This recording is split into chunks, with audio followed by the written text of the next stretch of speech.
We only planned on growing by about 40% this year. But as of December 17th, we are growing by 100% this year. And in this episode of Tactical and Practical, I'm going to tell you exactly how and why we were able to do that and how you can do it in 2025 too. This episode of Tactical and Practical is brought to you by Postscript and Intelligems. Postscript is the only SMS platform I trust because SMS is the only thing they care about. All these platforms these days that are trying to do it all are starting to show signs of weakness and starting to show some cracks in their armor, but Postscript remains as the strongest, most reliable, most trustworthy platform to run your SMS program through. And that's why I've been a paying customer for over 5 years now. So if you are looking for a new platform that is pushing the boundaries of what an SMS platform can be and how much incremental revenue they can truly create for your brand, go on over to postscript.io, schedule a demo, let them know that I sent you, and you can start adding more dollars to your bottom line today.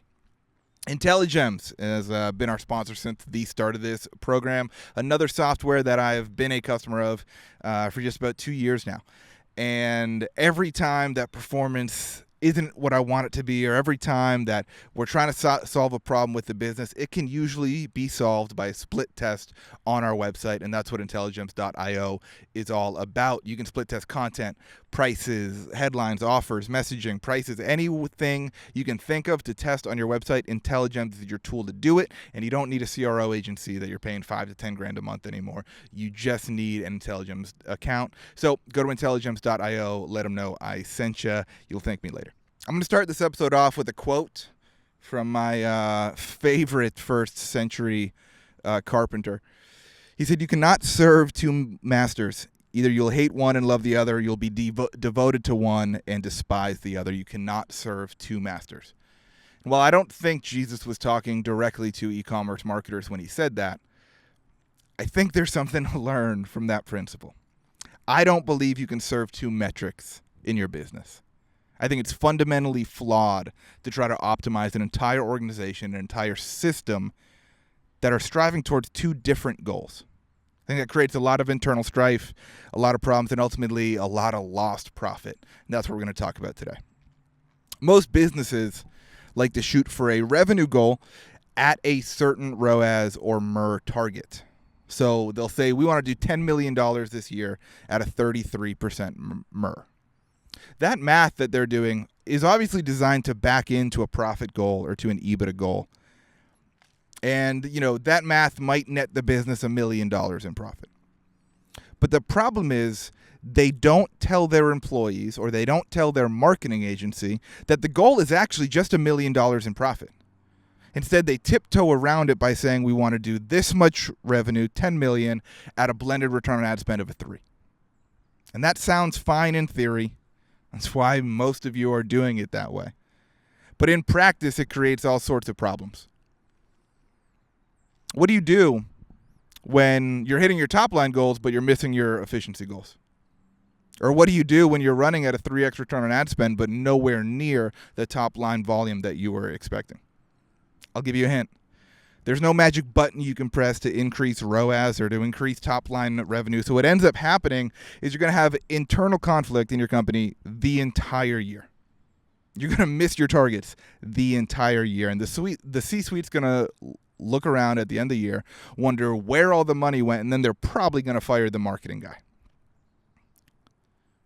And you can trust me on that. I've been there.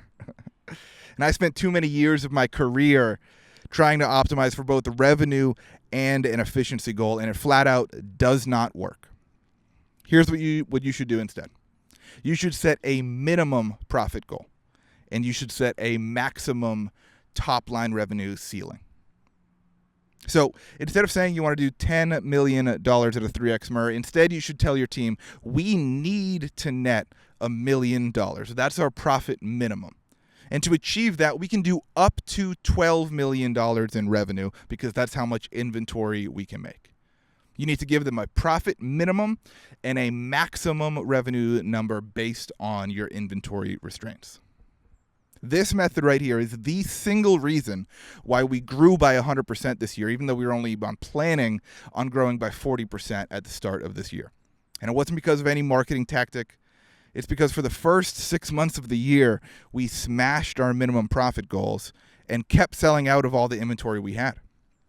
So by the middle of the year, we had the cash and we had the confidence to load up on inventory for Q4, get enough inventory so that we could do more than all of last year's revenue just in this quarter. We forecasted it with a new higher profit minimum goal, and we smashed those goals too.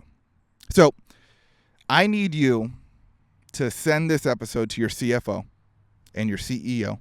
And then you need to send them the last episode I did on this topic. It's called Math That Makes Sense and Dollars, where I walk through different scenarios and kind of outline a calculator that you can use to run different scenarios in your business for ad spend, revenue, cost of goods, overhead, and ultimately profit. So you can start to see how this math really affects your business.